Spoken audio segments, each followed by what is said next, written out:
प्रार्थना से प्रारंभ करना चाहूँगा।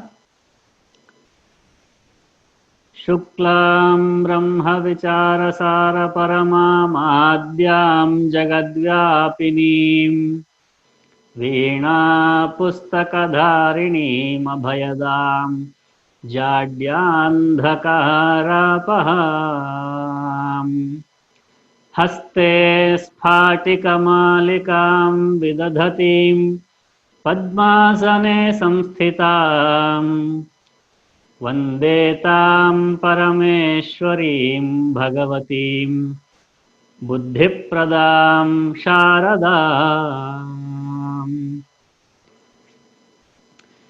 नमस्कार सभी को। जैसे कि आप जानते हैं, यह पूजा पाठ का परिचय का दूसरा भाग है। पहले भाग में हमने कई सारे विषयों को जाना था कि पूजा किन किन की करनी चाहिए। तो गीता से मैंने उल्लेख बताया था कि देव द्विज गुरु प्राज्ञ, इनकी पूजा शारीरिक तपस्या का अंग है, शारीरिक तपस्या के पार्ट है। तो वहाँ पर देवताओं की पूजा, द्विजों की पूजा, गुरुओं की पूजा, प्राज्ञों की पूजा, ऐसा हम करते हैं। उसके साथ ही साथ मैंने ये बताया था कि 5 संप्रदाय है, शैव, शाक्त, वैष्णव, सौर और गाणापत्य, ऐसे 5 संप्रदाय हैं। 5 महाभूत है, उन 5 महाभूतों के ही गुण उन 5 देवताओं के हैं, यानी परमात्मा ही 5 रूप धारण किए हैं। उन 5 देवताओं के अलग अलग कार्य होते हैं, सामर्थ्य होते हैं, जैसे कि सृष्टि, स्थिति, लय, निग्रह, अनुग्रह। ये 5 कार्य जो है, ये 5 कार्य करने चाहिए, यानी सृष्टि के लिए आवश्यक थे या आवश्यक है, अभी भी है। तो इन 5 कार्यों को करने के लिए परमात्मा ने अपने आप को, स्वयं को 5 रूपों में अलग अलग मैनिफेस्ट कर लिया है। उन 5 रूपों को हम शिव, ब्रह्मा, विष्णु, महेश्वर, दुर्गा और गणपति, इन 5 नामों से जानते हैं। इन 5 की हम पूजा करते हैं, या इनके अवतार जो होते हैं, अंशावतार, पूर्णावतार। अभी उदाहरण के लिए हनुमान जी महेश के अवतार है, राम जी जो है विष्णु के अवतार है, कृष्ण जी जो है विष्णु के अवतार है, ऐसे अवतार हैं। अवतारों की हम पूजा करते हैं। उसके अलावा गुरु, प्राज्ञ, द्विज, इनकी भी हम पूजा करते हैं। मैंने पिछली बार जहाँ रुका था वहाँ से आगे बढ़ना चाहूँगा। यहाँ पर आप देख पाएंगे कि मैंने कलश के बारे में बताया था, उसके बारे में चर प्रतिष्ठा, स्थिर प्रतिष्ठा, स्वयंभू और सन्निधि, यानी प्रतिष्ठा कितनी प्रकार की होती है। 4 प्रकार के मुख्य रूप से प्रतिष्ठा होती है। चर प्रतिष्ठा यानी मोबाइल, जिसको कहीं भी उठा के ले जाया जा सकता है, ऐसे सब्सटेंस में देवताओं की प्रतिष्ठा करना। स्थिर प्रतिष्ठा, जब मंदिरों में मूर्ति रखते हैं तो अष्टबंध लगा के उसको चिपका देते हैं, तो वो उसको हिला नहीं सकते हम, वो स्थिर हो जाता है, वह स्थिर प्रतिष्ठा है। स्वयंभू प्रतिष्ठा, किसी ने कुछ किया नहीं मगर देवता की सन्निधि वहाँ, देवता का स्वरूप वहाँ बन गया है, ऐसे स्वयंभू लिंग इत्यादि बहुत सारे स्वयंभू देवता, हम उनकी भी पूजा करते हैं। उसके अतिरिक्त सन्निधि होती है। सन्निधि यानी गुरु पादुका, गुरु को भी देवता स्वरूप ही माना गया है, तो गुरु की पादुका को सन्निधि कहते हैं। और कई सारे देवताओं के स्वरूप को हम जहाँ पर जिसमें डालते हैं उसको सन्निधि कहते हैं। हम जो तायत बांधते हैं, तावीज़ नहीं कहना चाहिए, तावीज़ जो है वो इस्लाम का है। तावीज़ के अतिरिक्त जो है हम रक्षा बांधते हैं, उस रक्षा के अंदर देवता की सन्निधि हम उत्पन्न करते हैं, तो वो भी सन्निधि होती है। कितने प्रकार के हम स्थानों में देवताओं की पूजा हम करते हैं। उदाहरण के लिए कलश में भी हम देवता का आवाहन करते हैं, तो कलश में सन्निधि उत्पन्न होती है देवता की, तो वही कलश पूजा भी सन्निधि की ही पूजा है। अगला स्लाइड में आप यहाँ देख पा रहे होंगे कि कुछ पत्थर रखे हुए हैं, मगर ये पत्थर नहीं है। जैसे मैंने बताया पहले कि शैव, शाक्त, वैष्णव, गाणापत्य, सौर, ऐसे 5 संप्रदाय है, या परमात्मा के ही 5 स्वरूप है। जिस परमात्मा का कोई रूप ही नहीं है, उसने इन 5 रूप धारण किया है। तो इसके आराधना के लिए, इन देवताओं की आराधना करने के लिए कैसे हम करें, ये जब प्रश्न आया तो आदि शंकराचार्य जी जो 2-2.5 हजार वर्ष पूर्व जब आदि शंकराचार्य जी का अवतार हुआ था, उन्होंने लोगों में क्या हुआ था, लोग अग्निहोत्र नहीं कर पा रहे थे, जो पंच महायज्ञ है वो नहीं कर पा रहे थे, प्रत्यक्ष अग्नि को स्थापना करके अग्नि में देवता का आवाहन इत्यादि करके आहुति देना इत्यादि कठिन होते जा रहा था। उस जमाने के कंटेम्प्रेरी टाइम्स में वो कठिन होते जा रहा था उस टाइम पे। इसलिए उन्होंने कहा कि आप तत्वों में पंचों देवताओं को उपासना कर सकते हो। तो उन्होंने पंचायतन देवता उपासना उपासना की प्रथा उन्होंने प्रारंभ किया। आप यहाँ देख पा रहे होंगे शिव जी का लिंग है। शिव जी के लिंग के बाद ये लाल पत्थर है, ये एक लावारस जो सॉलिडिफाइड मर्क्यूरी है, ये शालिग्राम है, विष्णु का शालिग्राम है। ये इसको स्फटिक बोलते हैं। स्फटिक में सूर्य होता है। तो यहाँ पर शिव गणपति, दुर्गा, विष्णु और यह सूर्य, ये शिव पंचायतन है। शिव पंचायतन में मध्य में शिव होते हैं और वहाँ सूर्य, गणपति, दुर्गा और विष्णु, पांचों देवताओं को चारों ओर रख के इसकी पूजा घरों में की जाती है। इसको शिव पंचायतन बोलते हैं। यहाँ राइट साइड कॉर्नर में आप देख पाएंगे, यहाँ बीच में शालिग्राम है, बीच में विष्णु है, अन्य अलग अलग है, और यहाँ पर भी एक शालिग्राम आप देख रहे होंगे। ऐसे जो घर में पूजा किए जाते हैं, ये सन्निधियाँ हैं, ये सारे सन्निधियाँ हैं। इनकी पूजा मुख्यतः घरों में होती है। इनको पंचायतन पूजा कहते हैं। इस पंचायतन पूजा से हम परमात्मा का आराधन हम करेंगे, पूजा करेंगे स्पष्ट प्रत्यक्ष रूप से। मगर परमात्मा का कोई रूप ही नहीं है ना, नाम ही नहीं ना, उसकी पूजा कैसे करें हम? उसी परमात्मा ने 5 स्वरूप में अपने आप को प्रकट किया है। उनकी भी हम उनका स्वरूप भी हम उसको क्या कहते हैं, धारण नहीं कर पाएंगे, उपासना नहीं कर पाएंगे। उपासना करने के लिए हमारे पास कोई मार्ग ही नहीं है। तो ये मार्ग है। क्या हम डायरेक्टली मूर्ति की पूजा नहीं कर सकते क्या? ऐसा कह सकते कोई? मूर्ति की पूजा हम कर सकते हैं, मगर मूर्ति जो है वो स्थिर प्रतिष्ठा होती है। मूर्ति जहाँ होती है वहीं पर जाके करना पड़ता है, और मूर्ति का एक रूप होता है। इन देवताओं का कोई रूप ना होता है, केवल उनका गुण होता है। हम गुण की पूजा करते हैं, गुण की आराधना करते हैं। इसलिए उस देवता का गुण जिसमें है उसी को ही ईश्वर माना गया है। अब उदाहरण के लिए ईश्वर है, ईश्वर जो है सच्चिदानंद है, वो निर्गुण निराकार परब्रह्म है ईश्वर। तो उसके अलावा माया से वो अलिप्त है, माया में ही है, मगर माया से अलिप्त है। इसलिए यहाँ पर आप ईश्वर के लिंग को देख पा रहे होंगे। इसको हम इसको योनि बोलते हैं। ये योनि के मध्य में जो है ईश्वर लिंग है। ये माया है, योनि ही माया है, जगत है। उस माया में ही ईश्वर स्थित है, मगर वो ये दोनों एक ही लोहे से नहीं बना है। अब ये पीतल का जो स्टैंड है, योनि जो है, इसी लोहे से ईश्वर लिंग नहीं बनाते हैं। ईश्वर लिंग अलग से बनता है। तो वो उसमें है, मगर उससे चिपका हुआ नहीं है, उसमें मग्न नहीं है। उसको क्या कहते हैं, निर्लिप्त कहते हैं ना, निर्लिप्त माया में होते हुए भी माया से निर्लिप्त जो है वो ईश्वर का स्वरूप है। उसीलिए ईश्वर लिंग का स्वरूप इस प्रकार होता है।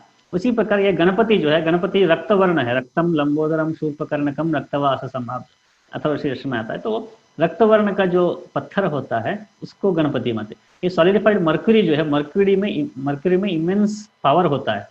तो दुर्गा जो है वो निग्रह कारक शक्ति है, इसलिए सॉलिडिफाइड मर्क्यूरी में दुर्गा की पूजा होती है।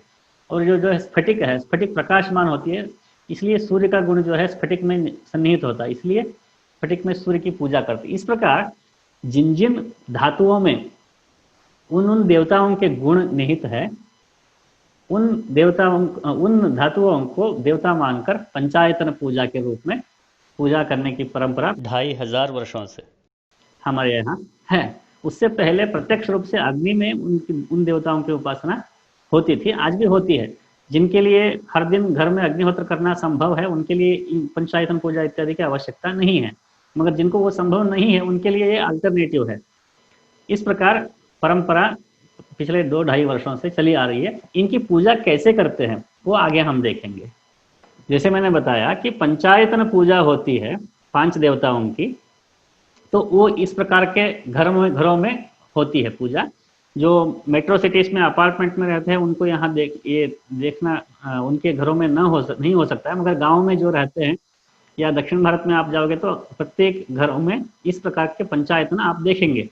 वो परिवार जो है शाक्त परंपरा से जुड़ा हुआ है, तो शक्ति की उपासना, बीच में शक्ति होगी, अंबिका होगी। या वैष्णव परिवार है तो बीच में सालिग्राम होगा, या शैव परंपरा से है तो बीच में ईश्वर होगा। गाणापत्य और सौर परंपरा के लोग जो है बहुत लुप्त हो चुके हैं, कुछ ही प्रांतों में बचे हैं।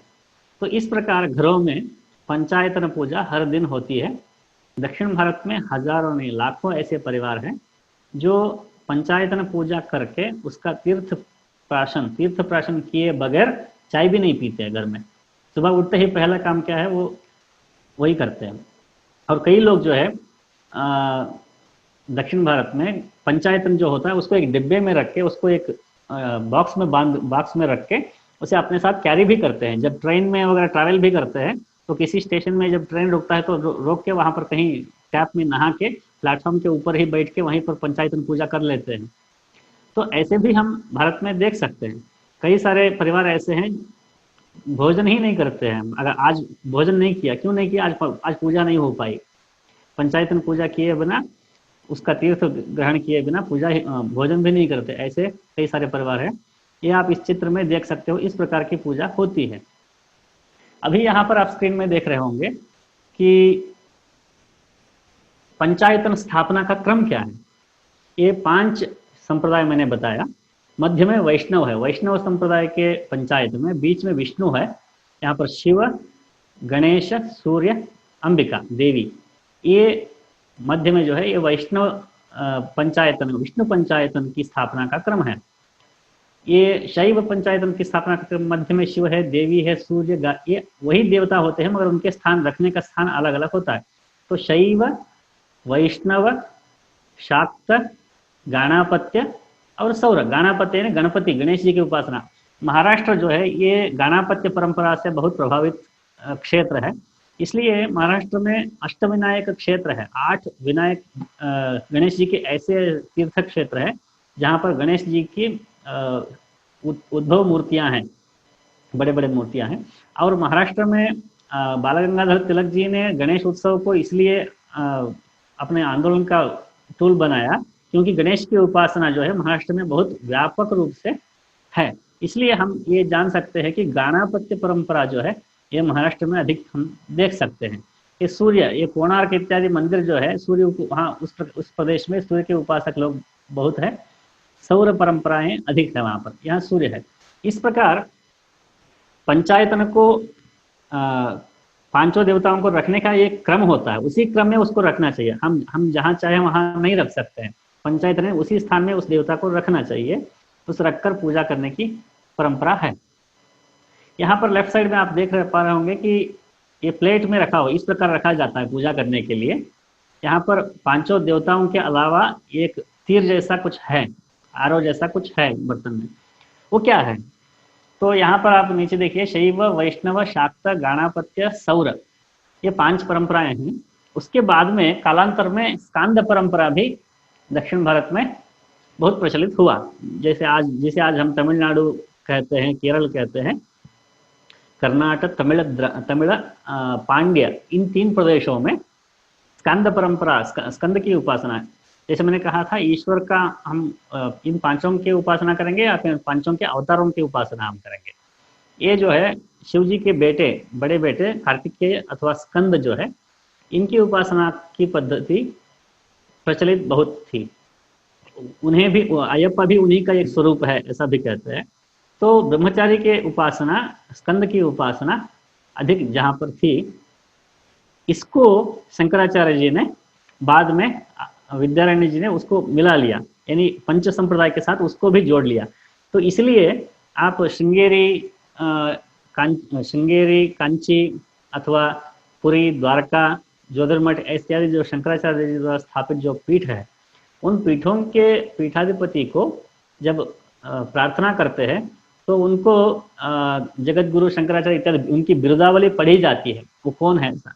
उदाहरण के लिए श्रृंगेरी का कर्नाटक सिंहासन प्रतिष्ठापनाचार्य, आप सभी विद्याओं के प्रवीण हो, आप वैसा हो, आप ऐसा हो, ऐसे जब महाराजाओं के लिए बिरुदावली पढ़ी जाती थी जब वो आते थे, उसी प्रकार शंकराचार्य पीठाधिपति को भी बिरुदावली पढ़ी जाती है। उसमें उनको कहा जाता है कि षण्मत स्थापनाचार्य, ऐसा कहा जाता है। षण्मत यानी 6 मत है। कौन से? शिव, शैव, वैष्णव, शाक्त, गाणापत्य, सौर और स्कांद।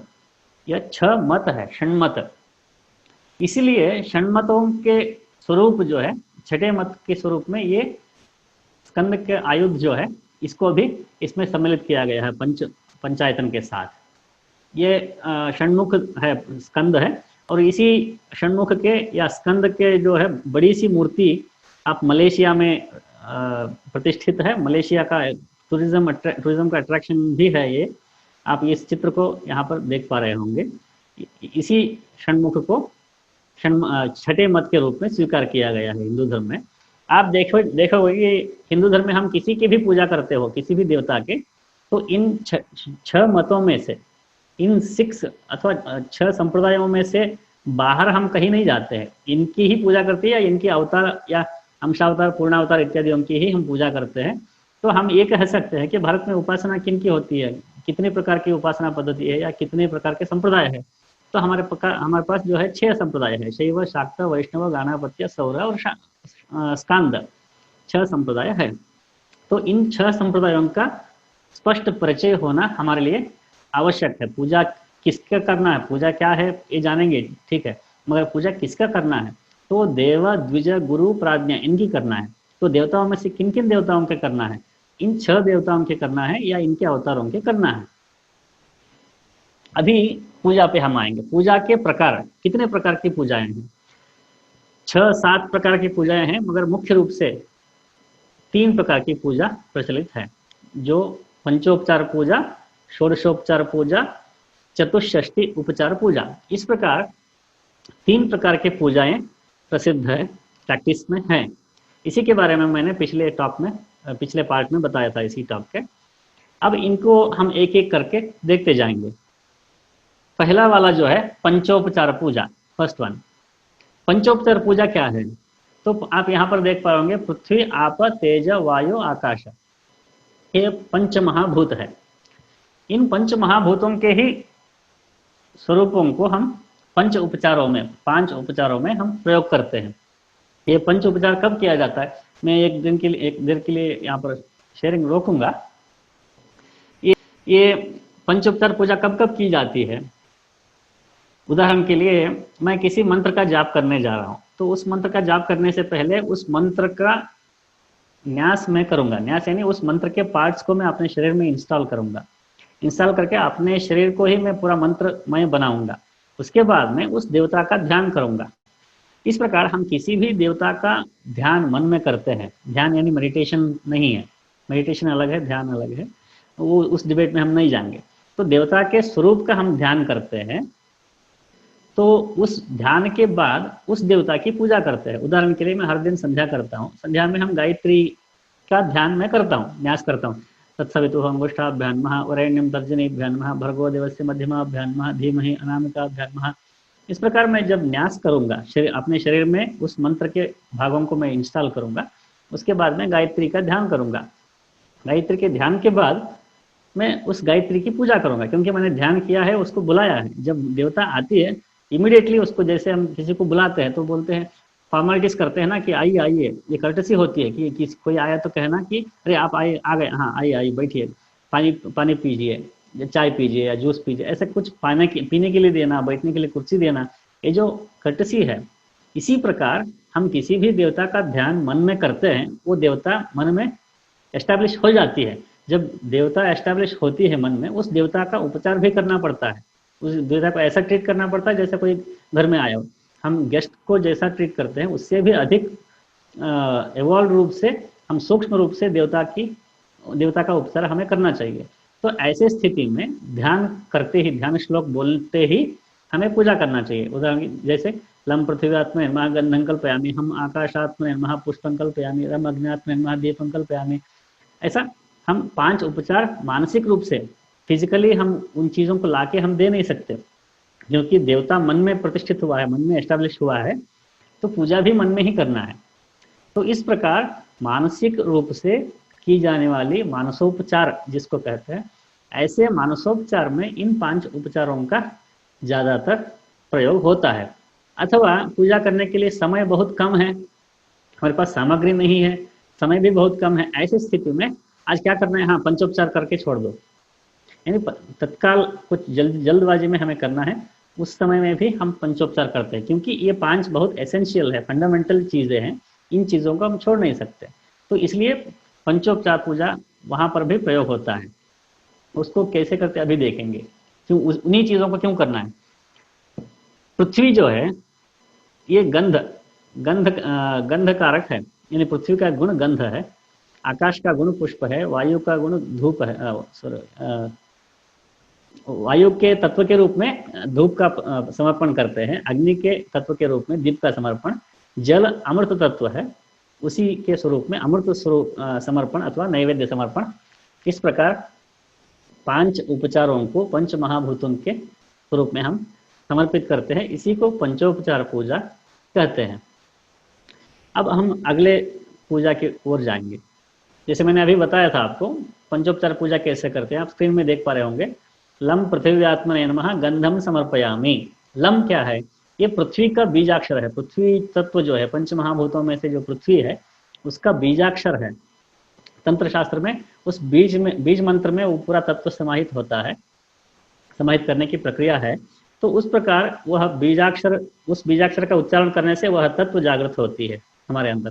तो इसलिए बीजाक्षर सहित पूजा, लम ऐसा पूर्ण बोलना चाहिए। लम पृथिव्यात्मने नमः गंधम समर्पयामि, हम आकाशात्मने नमः पुष्पम समर्पयामि, यम वायुवात्मने नमः धूपम समर्पयामि, रम अग्न्यात्मने नमः दीपम समर्पयामि, वम अम अमृतात्मने नमः नैवेद्यम समर्पयामि। इस प्रकार 5 उपचारों से पंचोपचार पूजा होती है। यहाँ पर समर्पयामि मैंने लिखा है, हमारे पास उन वस्तुओं की उपलब्धता है तो हमें समर्पयामि बोलना चाहिए, या उपलब्धता वस्तुओं की नहीं है, मानसिक रूप से हम यदि कर रहे हैं तो उसे परिकल्पयामि कहना चाहिए। मानसिक रूप से उनकी कल्पना करनी चाहिए, ऐसा कल्पना करना चाहिए कि मैं समर्पण करना हूँ। मनोलोक जो है वो बाहरी लोक से भी बहुत प्रभावशाली होती है, इसलिए मानसिक पूजा ज़्यादा प्रभावशाली होती है। तो ये हो गया समर्पण का, हो गया मानसिक रूप से करो या वस्तुओं के रूप से आप करो। इन बीजाक्षरों का जो मैंने उच्चार किया, उन्हीं बीजाक्षरों को पंच तत्व बोलते हैं। और आप यहाँ पर राइट साइड में जो पिक्चर है यहाँ पर देख रहे होंगे, ये ऐसे पिक्चर्स आप बहुत देखे होंगे, ये ध्यान करते हैं कुंडलनी योगा इत्यादि जो एडवर्टाइजमेंट होते हैं योगा स्टूडियोज के वगैरह या मेडिटेशन के वगैरह जो होते हैं, वहाँ पर ऐसे 7 चक्रों वाला कुंडलिनी चक्र इत्यादि दिखाए जाते हैं। तो इसमें आप देखिए पृथ्वी तत्व जो मूलाधार है, नीचे मूलाधार जो है मानव शरीर के, उस मूलाधार में लम लिखा हुआ है। लम पृथ्वी तत्व है वहाँ पर। लम वम रम यम हम, ये 5 बीज आ गए यहाँ पर, 5 बीजाक्षर। यही पंच तत्व जो है शरीर के अंदर उपस्थित है, उन्हीं के बीजाक्षर इसमें लिखे जाते हैं। क्योंकि बीजाक्षर इसलिए लिखे जाते हैं कि वो दिखाना चाहते हैं कि वो तत्व वहाँ पर है। पृथ्वी जो है वो यहाँ पर उपस्था में है, मूलाधार में है, अनाहत में ये है, सहस्रार में ये है, ऐसा दिखाने के लिए उन बीजाक्षरों को वहाँ पर लिखा जाता है। और उसका रंग भी अलग अलग इसलिए होता है क्योंकि प्रत्येक तत्व के, 5 तत्वों के अलग अलग गुण हैं, उन गुणों के अनुसार रंग भी अलग होता है। तो इस प्रकार हम जो पंचोपचार पूजा बाहर से जब करते हैं उससे अधिक मानसिक रूप से क्यों प्रभावी होता है। मैंने कहा कि ज़्यादा मानसिक पूजा प्रभावी होती है इसलिए क्योंकि हमारे शरीर के अंदर ये सारे उपस्थित है।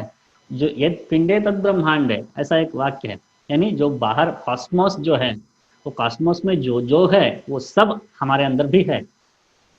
इसलिए बाहर पंचभूत है तो हमारे अंदर भी पंचभूत है। तो उनका उपयोग ही, उनका उन्नतीकरण ही पूजा की प्रक्रिया है। वो मानसिक रूप से यदि होता है तो और अच्छा है। तो दूसरी पूजा का दूसरा जो क्रम है वह षोडशोपचार पूजा है। षोडश यानी संस्कृत में 16, जैसे एकादश, द्वादश, त्रयोदश, चतुर्दश, पंचदश, षोडश, ऐसा 11, 12, 13, 14, 15, 16, षोडश 16, षोडश ही 16 बना है।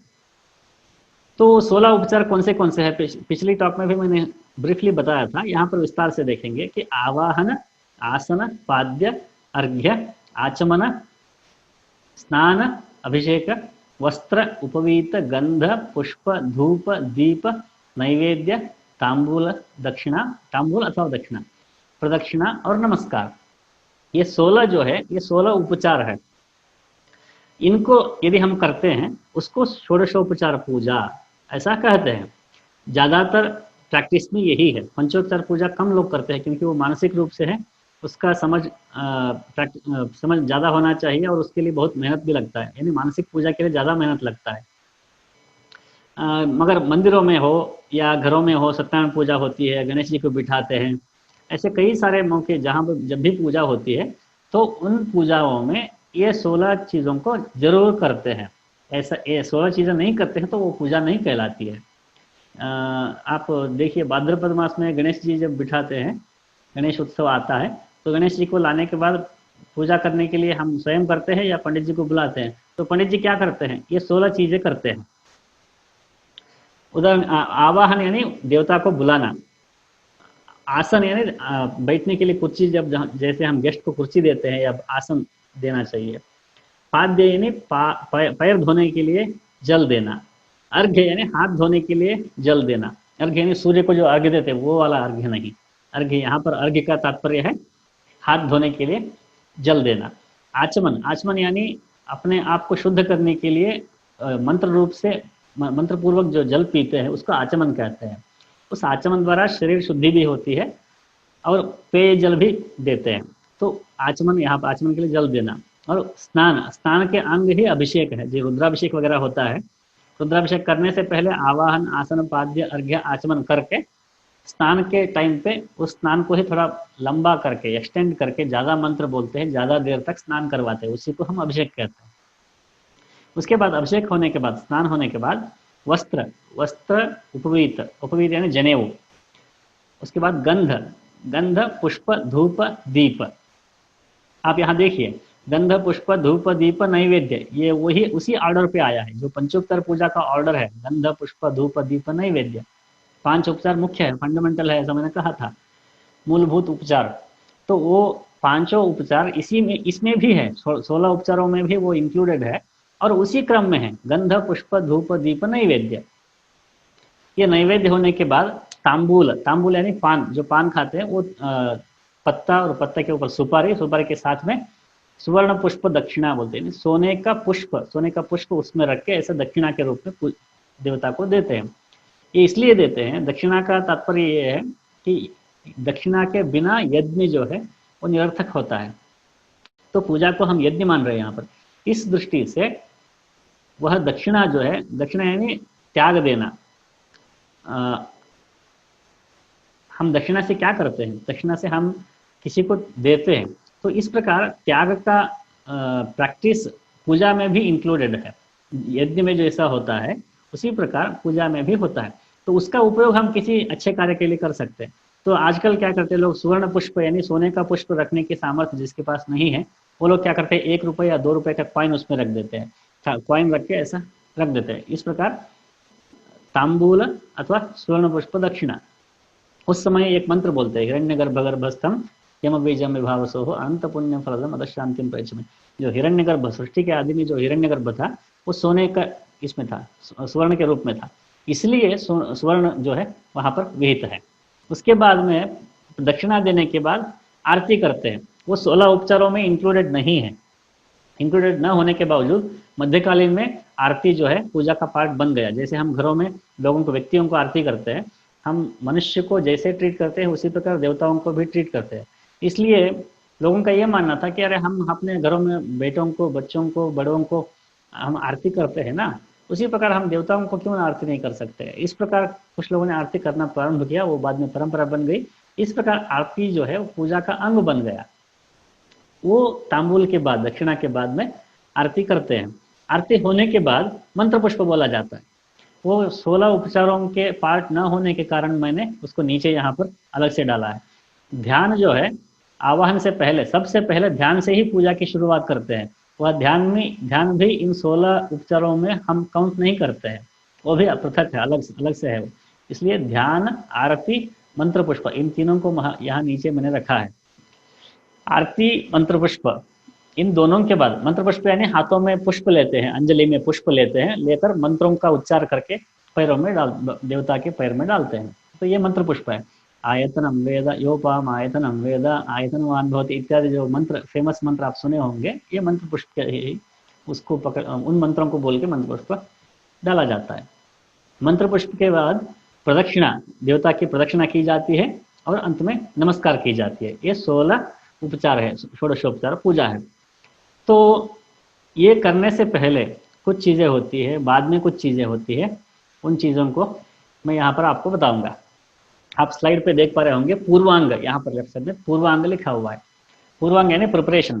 ये 16 उपचार करने से पहले, यानी बैठकर देवता का ध्यान करके पूजा शुरू करने से पहले क्या क्या करते हैं। तो आप यहाँ पर देख पा रहे होंगे प्राणायाम, सॉरी आचमन प्राणायाम संकल्प। आचमन यानी देवता का आचमन नहीं, हम स्वयं आचमन करना है। केशवाय नमः, नारायणाय नमः, माधवाय नमः। इस प्रकार पूजा शुरू करने से पहले हम बैठते हैं, आसन पर बैठते हैं, देवता के सामने बैठ के हम आचमन पात्र लेके हम स्वयं आचमन करते हैं। आचमन इसलिए करते हैं क्योंकि हम अपने शरीर को पहले शुद्ध करना चाहिए पूजा करने से पहले। इसलिए केशवाय स्वाहा, नारायणाय स्वाहा, माधवाय स्वाहा, ऐसा पौराणिक आचमन है। ऋग्वेदाय स्वाहा, यजुर्वेदाय स्वाहा, सामवेदाय स्वाहा, ऐसा ये वैदिक आचमन है। 3 बार जल पीकर आचमन करते हैं, बाद में अलग अलग अलग मंत्रों से अपने शरीर के अलग अलग अंगों का स्पर्श करते हैं। उन मंत्रों के द्वारा पूरा शरीर का अंग, सारे अंग शुद्ध होते हैं और जल से आंतरिक शुद्धि भी होती है। आचमन के बाद प्राणायाम है इस सूची में। प्राणायाम यानी जैसे योगा क्लासेस में वगैरह जो करवाते हैं वैसे प्राणायाम नहीं, यहाँ पर मंत्र पूर्वक प्राणायाम होता है। आचमन, प्राणायाम और संकल्प। ये संकल्प क्या है, यहाँ पर देखिए, हम कोई भी कार्य करने से पहले हमारे संकल्प शुद्ध होना चाहिए, एम ठीक होना चाहिए। अब हम किसी कॉलेज में ज्वाइन हो रहे हैं तो हमें ये स्पष्ट होता है, हमारा संकल्प स्पष्ट होता है कि हमें इस कॉलेज में इस कोर्स करने से हमें क्या मिलेगा, क्या मिलना चाहिए, क्या करना है इत्यादि, हमारा उद्देश्य स्पष्ट होता है ना। तो उसी प्रकार इस पूजा को हम जो करने जा रहे हैं, तो ये क्या करने जा रहे हैं, क्यों करने जा रहे हैं इत्यादि हमें स्पष्ट होना चाहिए। तो वो जब तक हमारे अंदर संकल्प नहीं होगा तब तक उसका प्रयोजन हमें नहीं मिलेगा। बिना संकल्प, हाँ क्या कर रहे हो, हाँ तो पता नहीं क्या कर रहा हूँ, कुछ कर रहा हूँ, ऐसा नहीं चलेगा। हमें स्पष्ट रूप से एक मार्ग पे चलना होगा ना। तो अपने मन बुद्धि आदि को उस मार्ग पे तल्लीन करने के लिए, उसे इन्वॉल्व करने के लिए, अपने शरीर के सारे अवयवों को वहां पर इन्वॉल्व करने के लिए हमारे मन को हमें निर्देश देना पड़ेगा। देखो तुम इस दिशा में चलो, इस दिशा में चलो, हम जैसा निर्देश देंगे उस दिशा में हम चलते हैं। तो उस प्रकार हमें इस पूजा की ओर अपने आप को निर्दिष्ट करने के लिए, चलने के लिए, और उससे हम क्या चाहते हैं इसका भी स्पष्टतया हमें मन को पता होना चाहिए। इसलिए संकल्प किया जाता है। संकल्प करने के लिए हाथ में जल लिया जाता है और तिथि वार नक्षत्र, हम भूगोल पूरा बताया जाता है, कितने कितने ब्रह्मांड में कितने है, जम्बू द्वीप यानी कितने द्वीप है, सप्त द्वीप है पूरे पृथ्वी में, और 7 द्वीपों में से जम्बू द्वीप है। उस जम्बू द्वीप में भारतवर्ष है, उस भारत के वर्ष के अंदर भरत खंड है, उस भरत खंड के अंदर मैं गंगा के किनारे बैठा हूँ और बैठ के इतने सारे कल्प है, उन कल्पों में से इतने सारे युग है, उस युग में कलियुग है, कलियुग में से प्रथम चरण कलियुग है, प्रथम चरण है, ऐसा पूरा बताते हैं कि फलाने संवत्सर, फलाने ऋतु, फलाने मास, फलाने पक्ष, फलाने तिथि, फलाने नक्षत्र, तिथि वार नक्षत्र योग कर्ण, इन पांचों को बताया जाता है। ऐसे शुभ तिथौ, ऐसे शुभ तिथि में मैं इन उद्देश्यों को पूर्ण करने के लिए मम उपात्त समस्त दुरितक्षय द्वारा श्री परमेश्वर प्रीत्यर्थम, मेरे सारे दुरित यानी पाप, सारे दुरितों का क्षय करने के लिए, परमेश्वर की प्रीति प्राप्त करने के लिए, परमेश्वर को संतुष्ट करने के लिए, उसके अलावा अलग अलग प्रकार के संकल्प बताए जाते हैं। मेरा बेटा का वो होना चाहिए, ये होना चाहिए, हमारे घर में सारे ग्रह दोष निवार हो जाना चाहिए, कुंडली में जो दोष है वो निकालना चाहिए। ऐसे अलग अलग प्रकार के फलों को संकल्प में बताया जाता है। उन सारे चीज़ों को बता के षोडशोपचार पूजाम करिष्ये, 16 उपचारों वाली पूजा मैं करूँगा, इस प्रकार संकल्प किया जाता है। आचमन प्राणायाम संकल्प ये हो गया। उसके बाद में गुरु स्मरण, हम पूजा करने से पहले अपने गुरु का स्मरण करना चाहिए। गुरु स्मरण किए बिना हम जो भी कार्य करते हैं वो सारे निष्फल होते हैं। गुरु स्मरण करना चाहिए। बाद में स्थल शुद्धि, स्थल शुद्धि आप देख रहे हैं, स्थल शुद्धि यानी हम जिस स्थान पर बैठे हैं पूजा करने के लिए, उस स्थान की शुद्धि की जाती है। शुद्धि यानी फिजिकली करना नहीं, मंत्रपूर्वक भी किया जाता है। उदाहरण के लिए भूतोच्चाटन, यानी उस स्थान में जो भी नेगेटिव शक्ति है उसका निरसन हो जाए, उसका निर्मूलन वहाँ से हो जाए, इसके लिए भूत शुद्धि की जाती है। स्थल शुद्धि, स्थल शुद्धि के बाद पीठ पूजा होती है। पीठ पूजा यानी देवता को जिस पीठ पर बिठाया जाता है उसमें बहुत सारी चीज़ें होती है, यानी आधार शक्ति नमः, मूल प्रकृति नमः, यानी मूल प्रकृति के ऊपर जो आधार शक्ति है उस आधार शक्ति के ऊपर वह देवता बैठा हुआ है। इस प्रकार वो पीठ में देवताएं होती है, सारे देवताओं के ऊपर पीठ, देवताओं से युक्त, देवताओं से बना हुआ पीठ होता है। उस पीठ के अंदर वह देवता बैठा है, इसलिए उस पीठ की पूजा की जाती है। और देवता के लिए द्वारपाल होते हैं तो द्वारपाल पूजा की जाती है।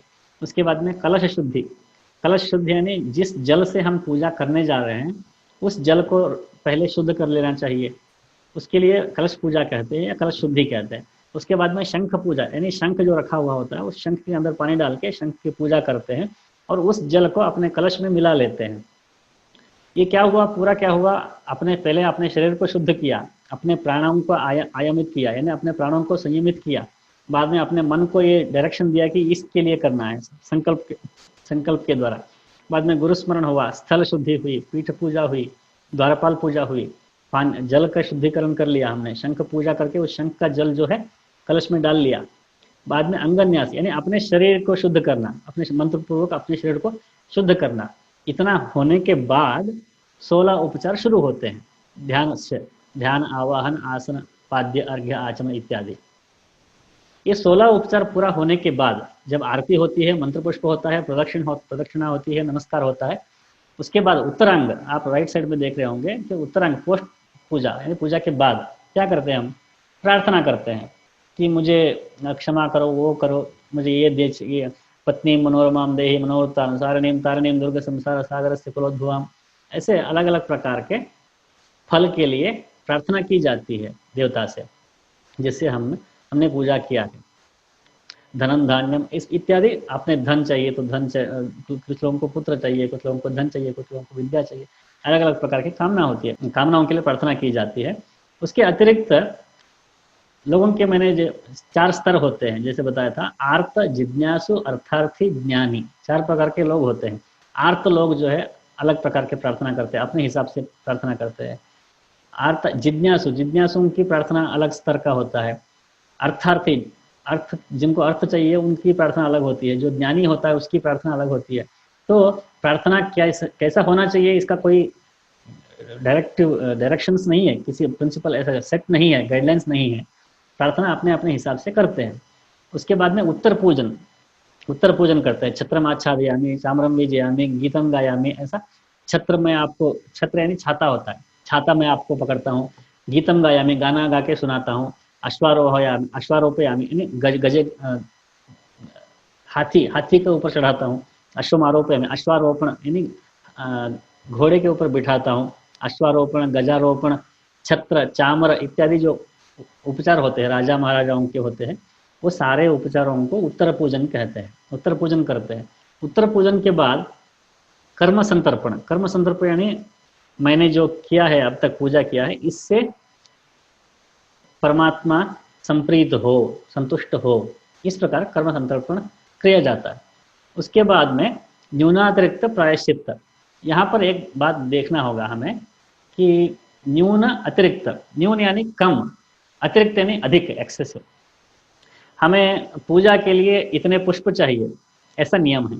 उदाहरण के लिए एग्जाम्पल बता रहा हूँ, मगर हमने इतना लाया, एक ट्रक भर के फूल लाया, ये अतिरिक्त हो गया। वो हमें पूजा के लिए कम से कम 2 फूल तो चाहिए, मगर एक भी फूल नहीं है, ये न्यून है। न्यून और अतिरिक्त ये दोनों दोष हैं, ऐसा शास्त्र कहता है। न्यून अतिरिक्त ये दोनों दोष है। इन दोनों प्रकारों के दोषों का निवारण करने के लिए एक उपाय है, वैदिक उपाय है। वेद बताता है कि विष्णु का स्मरण करना चाहिए। उस स्मरण करने से ऐसे न्यून अथवा अतिरिक्त जो भी हुआ हो उन सब का निवारण हो जाता है। इसलिए अच्युताय नमः, अनंताय नमः, गोविंदाय नमः, अच्युताय नमः, अनंताय नमः, गोविंदाय नमः, इस प्रकार पूजा के अंत में विष्णु का स्मरण किया जाता है। उसके साथ साथ जिनको वेद आता है वो लोग तद्विष्णु परमम पदम, ऐसा एक 3 मंत्र है, उन 3 मंत्रों का उच्चारण करके विष्णु का स्मरण करते हैं। उसके बाद में कर्म समर्पण, कर्म समर्पण यानी कायेन वाचा मनसेन्द्रिय वा बुद्ध्यात्मना वा प्रकृति स्वभावात्, यानी मैंने अपने काय से, काया से यानी शरीर से, वाचा से, मन से, बुद्धि बुद्धि से जो भी किया है उन सब को मैं परमेश्वर के लिए समर्पित कर देता हूँ, मेरा इसमें कुछ नहीं है, ऐसा जो करते हैं वो कर्म समर्पण है। उसके बाद में प्रसाद ग्रहण, यानी पूजा आपने कर लिया, पूजा के बाद में प्रसाद ग्रहण करना चाहिए। जो पूजा होती है उस मूर्ति के पैरों के पास से या ऊपर, सिर के ऊपर से हम कुछ पुष्पों को ग्रहण करते हैं, उसको प्रसाद ग्रहण करते हैं कहते हैं। तो प्रसाद ग्रहण करना चाहिए। प्रसाद लेकर स्वयं सिर पे नहीं रखना चाहिए, किसी बड़े घर में जो बुजुर्ग होते हैं, ज्येष्ठ होते हैं, उनके हाथ में देना चाहिए, वो हमको प्रसाद देंगे। स्वयं प्रसाद नहीं लेना चाहिए। यदि कोई नहीं है तो हम स्वयं प्रसाद ले सकते हैं।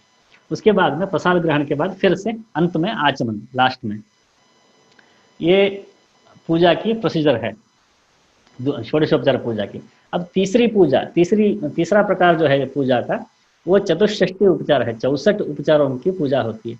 ये शाक्त परंपरा में अधिक प्रैक्टिस में है, इसलिए आप देख पा रहे होंगे कि यहाँ राइट साइड कॉर्नर में श्री विद्या 64 उपचार, ऐसा एक स्लाइड मिला था मुझे, मैंने वहाँ डाला है।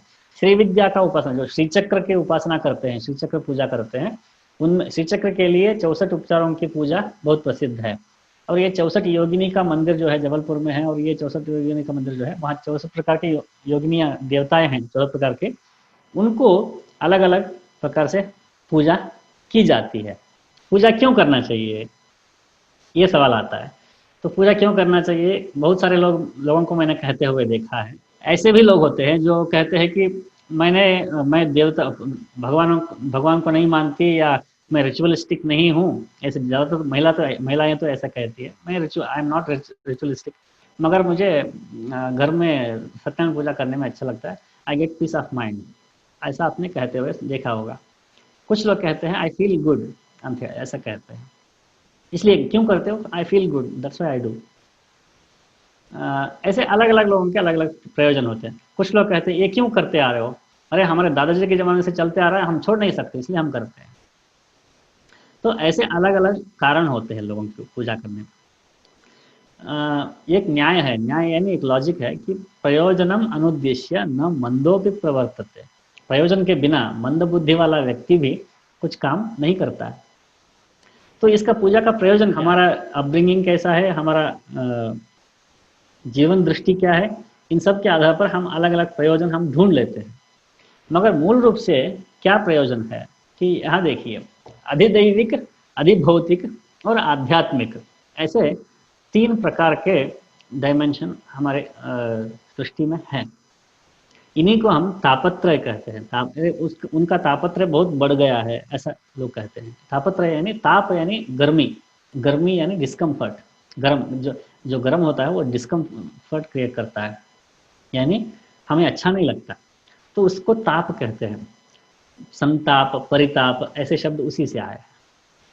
तो तापत्रय जो कहा जाता है वो 3 ताप है। कौन से ताप, अधिभौतिक ताप, अधिदैविक ताप और आध्यात्मिक ताप, ऐसे 3 प्रकार के ताप होते हैं। उन तापों के, तीनों तापों के कारण ही हमारे जीवन में उथल पुथल इत्यादि, दुख संतोष इत्यादि होते रहते हैं। तो यहाँ जो हम पूजा करेंगे तो उसमें अधिभौतिक, सेंटर में जो है अधिभौतिक है, ऐसे अधिभौतिक प्रयोजन बहुत मिलेंगे। उदाहरण के लिए सत्यनारायण पूजा मैंने उत्तर भारत में ज़्यादा देखा नहीं है, दक्षिण भारत में जब सत्यनारायण पूजा किसी के घर में होती है, कम से कम 200-300 गेस्ट्स आते हैं सत्यनारायण पूजा के लिए। कथा सुनते हैं, आरती में भाग लेते हैं, प्रसाद लेते हैं।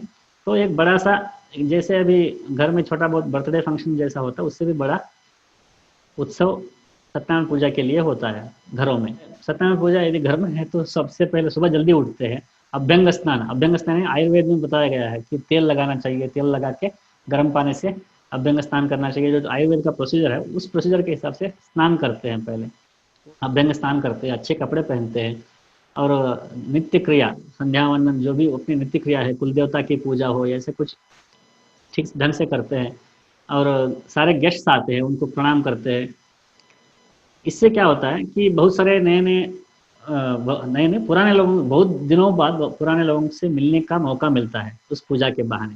बहुत सारे लोग ऐसे होते हैं जिनसे आप सालों नहीं मिलते, मगर ये सारे जो है पूजा के बहाने मिल जाते हैं। और अपने परिवार के आप्त लोगों से मिलते हैं, जिनसे आपकी आत्मीयता है, वो लोग भी मिल जाते हैं। अपने परिवार के साथ उस पूजा के संदर्भ में ऐसे माहौल बन जाता है कि अपना बॉन्ड जो है, अपना घनिष्ठता आत्मीयता जो है तो और बढ़ जाता है। ऐसे कई सारे बाहरी व्यवहारिक रूप से लाभ होते हैं। आप दीप लगाते, घी से दीप लगाते हो पूजा के लिए, पंडित जी को बुलाते हो, तो वो मंत्र पाठ करते हैं, मंत्र पाठ सुनने में अच्छा लगता है। उस घी के दीप जलाने के कारण जो है वहाँ पर उस प्रदेश में प्राण ज़्यादा हो जाता है। घी से आप दिया जलाओगे तो उस कमरे में प्राण शक्ति बढ़ती है। प्राण शक्ति बढ़ने से आप सबको थोड़ा अपबीट अपलिफ्टेड महसूस करोगे आप सब लोग। उसको संस्कृत में उन्मन कहते हैं, उन्मन यानी ऊंचा किया हुआ मन। तो उन्मनी स्थिति जो है थोड़ा बहुत वहाँ पर निर्मित होती है, अच्छा पॉजिटिविटी वहाँ पर होती है। ऐसे सारे कई सारे प्रयोजन मिलते हैं आपको, बेनिफिट्स मिलते हैं।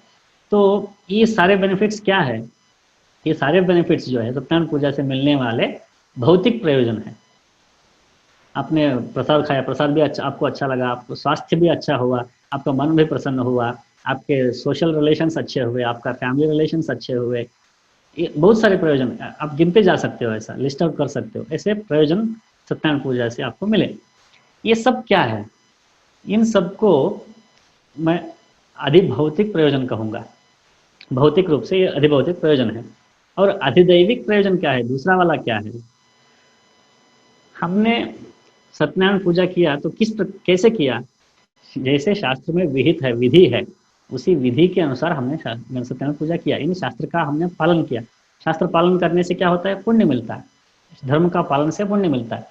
उसके साथ साथ सत्यनारायण को हमने विधि पूर्वक उस कलश में आवाहित करके जब षोडशोपचार पूजा हमने किया, धर्म के अनुष्ठान जब हमने किया, तो उस कारण उस देवता देवता की कृपा हम पर हुई। सत्यनारायण आया था हमारे घर और हमारी पूजा को उसने स्वीकार किया, और उस सत्यनारायण ने या उस सत्यनारायण जी ने हमारे ऊपर अनुग्रह किया। ये हुआ कि नहीं हुआ, इस पर हम ध्यान नहीं देते हैं वास्तव में। मगर धर्मानुष्ठान या शास्त्र विहित रूप से हम धर्म का अनुष्ठान करने से जो फल मिलना चाहिए वो फल मिलता ही है। हम नोटिस करें या नोटिस न करें, हमारे अंदर इतनी समझ हो या ना हो, मगर हमें उस विधि पूर्वक हमें करने के कारण हमें वो फल मिल ही जाता है।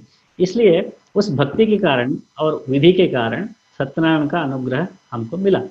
तो ये अधिदैविक प्रयोजन हुआ। और तीसरा कौन सा है? आध्यात्मिक। आपको लग सकता है कि अरे सत्यनारायण का अनुग्रह मिला तो ये आध्यात्मिक ही हुआ ना, ऐसा आपको लग सकता है। नहीं, ऐसा नहीं है। देवताओं का अनुग्रह जब हमारे ऊपर होता है तो उस अनुग्रह के कारण, देवताओं की कृपा के कारण हमारे अंदर ऐसी मेच्योरिटी आती है, उस मेच्योरिटी से हम आध्यात्मिक बनते हैं। हम देवता की पूजा, मंदिर जाने से हम आध्यात्मिक नहीं बनते हैं। उस मंदिर के अंदर जो देवता है, उस देवता के अनुग्रह से हम इतने मैच्योर होते हैं कि हम आध्यात्मिक बनते हैं।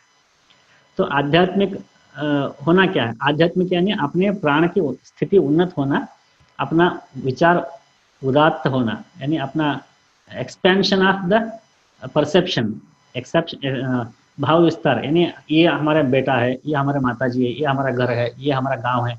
ऐसे जो लिमिटेड सोच होता है, उस सोच का एक्सपेंशन होते जाना, होते जाना, होते जाना, वो एक्सपीरियंस में भी आना।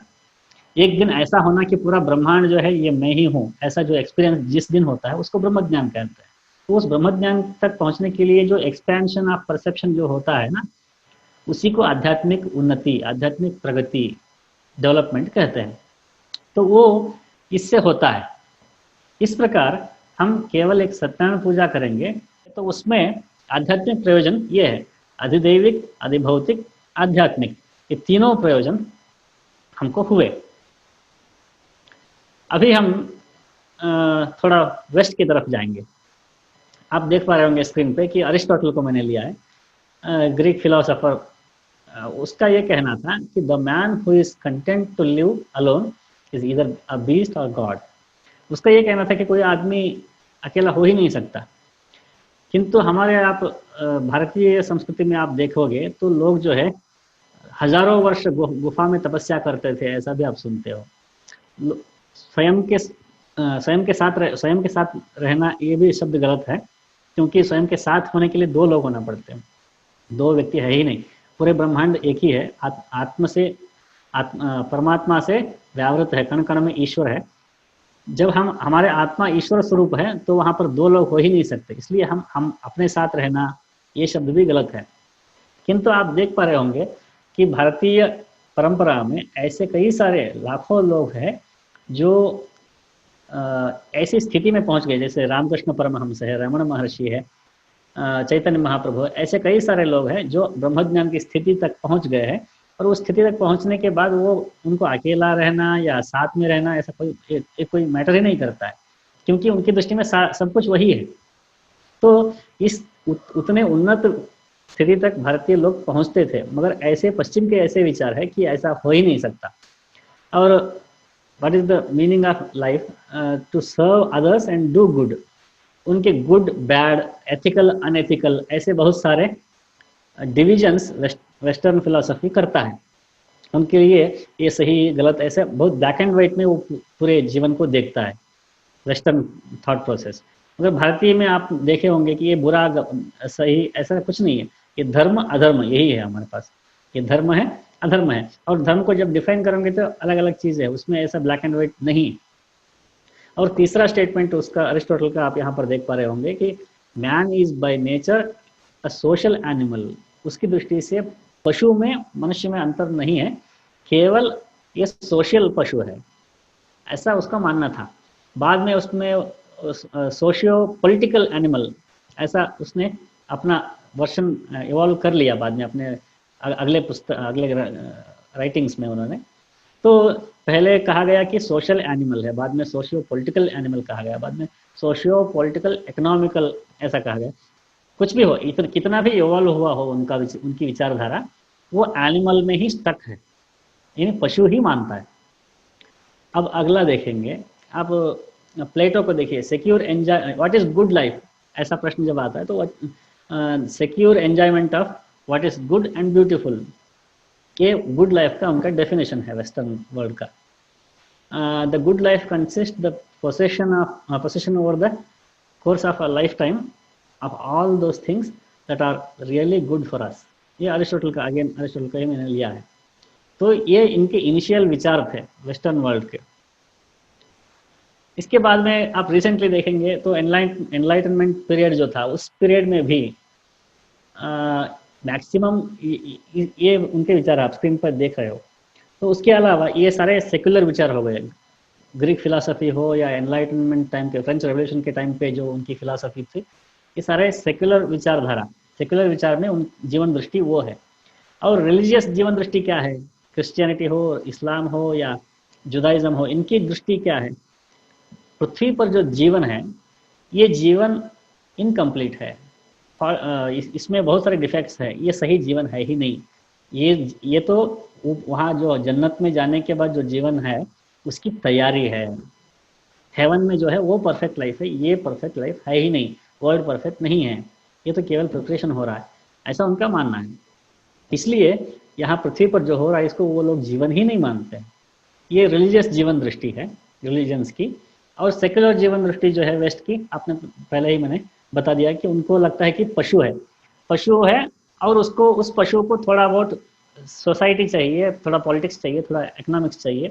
इनके अलावा वो मनुष्य को प्रकृति से या पशुओं से, प्राणी से भिन्न वो नहीं मानते हैं। अभी हम भारतीय दृष्टि पर आएंगे। यहाँ पर स्क्रीन में आप पहले ऊपर जो देख रहे हैं, ज्ञानंच लोके यदिहास्ति किंचित सांख्यागतम तच्च महन महात्मन, ये महाभारत का एक वाक्य है, महाभारत में शांति पर्व में आता है। तो वहाँ पर उसने वो कह रहा है कि सांख्य दर्शन जो है, उस सांख्य दर्शन से ही पृथ्वी में जो भी ज्ञान है वो ज्ञान आया है। सांख्य दर्शन क्या है? बहुत सबको पता होता ही है, फिर भी जो बिल्कुल नहीं जानते ऐसे लोगों के लिए मैंने यहाँ लिस्ट आउट किया है। न्याय, वैशेषिक, सांख्य, योग, मीमांसा, वेदांत, ये 6 दर्शन है, 6 शास्त्र है। इन 6 दर्शनों के आधार पर हमारी विचारधारा टिकी हुई है। तो इसमें आप देख रहे होंगे सांख्य जो तीसरा है, वो सांख्य से हमें भारतीय जीवन दृष्टि को समझना पड़ेगा, तब हम पूजा को बेहतर समझ पाएंगे। मैं ये सारे क्यों बता रहा हूँ, वेस्टर्न फिलोसफी इसके बारे में क्यों चला बताने चला गया, अचानक पूजा से वहाँ जंप कर लिया मैंने, वो इसलिए कि हमें पहले सांख्य को समझना पड़ेगा, जीवन दृष्टि को समझना पड़ेगा, तब पूजा समझ में आएगी। देखिए सांख्य दर्शन के अनुसार, सांख्य दर्शन क्या करता है, पृथ्वी आपा तेज वायु आकाश जो पंच महाभूत है, ये पंच महाभूत है ऐसा हमें कब पता चला, कैसे पता चला, वो सांख्य से ही पता चला, इसलिए सांख्य से ही आया है, ऐसा कहता है महाभारत। तो वो पंच महाभूतों के साथ साथ और कुछ चीज़ों को बताता है सांख्य दर्शन हमें, कि ये देखिए पंच तन्मात्रा, येलो कलर में जो है 5 तन्मात्रा है, पृथ्वी भूत है, उस भूत का तन्मात्रा क्या है, गंध है, गंध रस रूप स्पर्श शब्द, इस ऑर्डर में पृथ्वी जल अग्नि वायु आकाश, इनकी इस क्रम में ये 5 तन्मात्रा है, इनको तन्मात्रा कहते हैं। और इन तन्मात्राओं का ग्रहण करने के लिए हमें नाक जीव आंख चर्म कान, ये है 5 ज्ञानेन्द्रिय है, और ये कर्मेंद्रिय है, वाक पाणि पाद पायु उपस्थ, वाक यानी मुख, वाक पाणि पाद पायु उपस्थ, ये संस्कृत के नाम है, हिंदी के नाम है गुदा लिंग पैर हाथ और मुख, ये 5 कर्मेंद्रिय है। तो पंच महाभूत, पंच तन्मात्रा, पंच ज्ञानेन्द्रिय और पंच कर्मेंद्रिय, ये 20 हो गए। यहाँ पर उसी को मैंने और स्पष्ट किया है कि पंच महाभूत है पृथ्वी आप तेज वायु आकाश, और पंच तन्मात्रा शब्द स्पर्श रूप रस गंध, और उसके बाद में कर्मेंद्रिय, कर्मेंद्रिय और ज्ञानेन्द्रिय। इसके अलावा 4 अंतःकरण, अंतःकरण है, अंतः यानी भीतर, इनसाइड, करण यानी टूल, जिस जो कार्य करने के लिए उपयोग होता है उसको करण कहते हैं। तो अंतःकरण यानी इनर टूल कौन से हैं, मन बुद्धि अहंकार चित्त, ये 4 है। इन चारों को मिला देंगे तो सांख्य के 24 तत्व है। सांख्य दर्शन में बताया गया कि पंच महाभूत, पंच तन्मात्रा, पंच कर्मेंद्रिय, पंच ज्ञानेन्द्रिय और 4 अंतःकरण, इन सारों को मिला, इन सबको मिला देंगे तो 24 तत्व हुए। इन 24 तत्वों को हमें सांख्य दर्शन बताता है, इन्हें हमें स्पष्ट समझना पड़ेगा। यहाँ पर देखिए, आप स्लाइड में देख रहे होंगे, प्रकृति और पुरुष, ये 2 है। इन प्रकृति पुरुष के इससे ही मिलन से ही महत्तत्व उत्पन्न हुआ। उस महत्तत्व से अहंकार की उत्पत्ति हुई। उस अहंकार से ही सत्व रज और तम नाम के 3 गुण उत्पन्न हुए। उन 3 गुणों से ही ये सारे 24 तत्व जो है ये उत्पन्न हुए। ये सांख्य दर्शन है। मुझे लगता है कि हमारे जो वेस्टर्न साइंस है, सेक्युलर साइंस है, इसको और 200 साल या 300 साल लगेंगे, उसके बाद में इसी कंक्लूजन पे वो अराइव होंगे, ऐसा मुझे लगता है। क्योंकि सांख्य दर्शन इतना साइंटिफिक है कि वेस्टर्न वर्ल्ड जो है अभी भी एनिमल मान के बैठा है मनुष्य को। हम आगे देखेंगे, आप देखिए, वो 3 गुणों को जानते ही नहीं है, वो तन्मात्रा को नहीं जानते हैं। वेस्टर्न वर्ल्ड को अभी तक तन्मात्रा समझ में नहीं आया, अभी तक उनको ये सत्व रजतम त्रिगुण समझ में नहीं आया, प्रकृति पुरुष भेद समझ में नहीं आया, चैतन्य जड़ ये भेद समझ में नहीं आया। इन सारे चीज़ों के कारण अभी तक जो है हम भारतीय तत्वज्ञान जितना आगे बढ़ पाया है उतना वेस्टर्न फिलोसफी भी नहीं बढ़ पाया है और साइंस भी नहीं बढ़ पाया है। अभी हम आगे बढ़ेंगे। यहाँ पर ये प्रकृति पुरुष भेद को समझना पड़ेगा, और महत्तत्व अहंकार, और अहंकार से जन्मे हुए 3 तत्व, उन 3 तत्वों से ये 24 तत्व, 3 गुणों से 24 तत्व। यहाँ पर हम भगवत गीता को मैं कोट करना चाहूँगा कि नहीं कश्चित क्षणमपि जातु तिष्ठत्य कर्मकृत कार्यते ह्यवशः कर्म सर्व प्रकृतिजैर्गुणैः। एक क्षण भी कोई भी व्यक्ति कुछ भी एक्शन किए बिना नहीं रह सकता। कार्यते ह्यवशः कर्म, ऐसा कह रहा है भगवान कृष्ण, ऐसा कह रहे हैं कि तुम अर्जुन को कह रहे हैं कि कोई भी जो है एक भी क्षण बिना कुछ एक्शन किए, बिना कुछ कार्य किए नहीं रह सकते। स्वप्न में भी कार्य करते हैं, सोते हुए भी नींद में भी कर्म होता है। स्वप्न देखना भी एक कर्म है, सुषुप्ति में भी रहना भी एक कर्म है। जागे जागे रहते हुए कुछ किए बिना हम ऐसे बैठे रहते हैं, मगर सारे इंद्रिय जो है कार्य करते रहते हैं। ऐसा साइंस, आज तक साइंस इतना डेवलप हो गया है कि लोगों को सोते हुए उन्होंने जो साउंड किया है, उस रूम में साउंड हुआ है। उदाहरण के लिए कोई सोया हुआ है, उस कमरे में कुछ आवाज़ें हुई है, मगर सोए हुए व्यक्ति को पता ही नहीं कि वहाँ पर कुछ आवाज़ें हुई है। 10 साल बाद उस व्यक्ति के सबकॉन्शियस माइंड से ये पता लगाया जा सकता है कि वहाँ पर क्या साउंड हुआ था। तो कॉग्निटिव साइंसेस ये संभव है। तो उस प्रकार यहाँ पर ये भगवान कृष्ण कह रहे हैं कि एक क्षण भी तुम कार्य बिना किए बिना रह ही नहीं सकते। क्योंकि कार्यते ह्यवशः कर्म प्रकृति जैर गुण ही, प्रकृति से तुम्हारे द्वारा कर्म करवाए जाते हैं। इसको थोड़ा हमें समझना पड़ेगा, नहीं तो ये बहुत कंफ्यूज करने वाली बात है।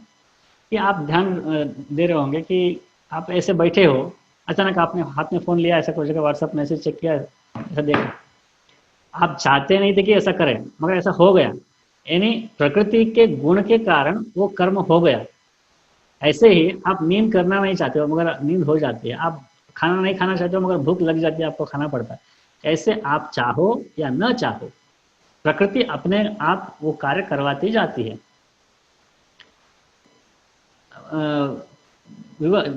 क्या कहते हैं, यौन इच्छा क्यों होती है मनुष्य को, सेक्सुअल डिजायर्स क्यों होते हैं? प्रकृति जो है अपने सर्वाइवल पे इंटरेस्टेड है। प्रकृति अपने काम, अपने आप को ऐसा फोर्स करती है, हार्मोन्स के द्वारा ऐसा फोर्स करती है कि आप उसमें इन्वॉल्व हो जाए, क्योंकि उससे सृष्टि और आगे बढ़ते रहे। तो ऐसे प्रकृति जो है अपना काम करते जा रहा है, आप उस प्रकृति के अंदर हो, यानी आप कुछ नहीं कर रहे हो। भगवान कृष्ण गीता में अगले श्लोक आपको दिखाता हूँ कि प्रकृते क्रियमाणानि गुणैः कर्माणि सर्वशः अहंकार विमूढ़ात्मा करता हम इति मन्यते। गुणा गुणेशु वर्तन्ते, ऐसा एक वाक्य आता है गीता में। यानी गुण जो है, सत्व रजतम नाम के तीन गुण है, प्रकृति से बने हुए हैं। ये अपने आप काम करवाते जाते हैं, आप उसमें फंसे हो। मगर मनुष्य, सारे प्राणी, पूरी प्रकृति सृष्टि ऐसे फंसी हुई है, वो प्रकृति के अनुसार, गुणों के अनुसार चल रही है। मगर मनुष्य को ये फ्रीडम है। मनुष्य में और अंतर में, पशु में क्या अंतर है कि मनुष्य के पास एक चॉइस है कि उसे ओवरकम करे। उस प्रकृति से हम, उस प्रकृति के चक्र से हम बाहर आए, अपने खुद के इच्छा के अनुसार, स्वयं की इच्छा के अनुसार हम कार्य करें। ऐसा स्वातंत्र्य जो है, इंडिपेंडेंस जो है, ये केवल मानव जाति को है, पशुओं को नहीं है। ये वेस्टर्न वर्ल्ड अभी तक समझ नहीं पाया है, भारतीय लोग इसको समझते हैं। तो ये अंतर है भारतीय जीवन दृष्टि में और वेस्टर्न, बाकी सबकी जीवन दृष्टि में अंतर होने का कारण ये है कि प्रकृति के तत्वों को नहीं समझ पाए, और प्रकृति के चक्कर में न पड़ते हुए हम कॉन्शियस एक्शन भी कर सकते हैं। वही डिस्टिंक्शन है मनुष्य में और पशुओं में, ये उनको पता नहीं है। यहाँ पर हमें ये समझना पड़ेगा कि मनुष्य को यह स्वातंत्र्य है, और वो स्वतंत्र होने के कारण, स्वतंत्र होने के कारण क्या होता है, बहुत सारे चीज़ें हम करते जाते हैं, अनकॉन्शियस एक्शन करते जाते हैं, मगर हम यदि हम चाहते हैं तो हम कॉन्शियस एक्शन भी कर सकते हैं। वही एक विशेषता है मनुष्य जाति में।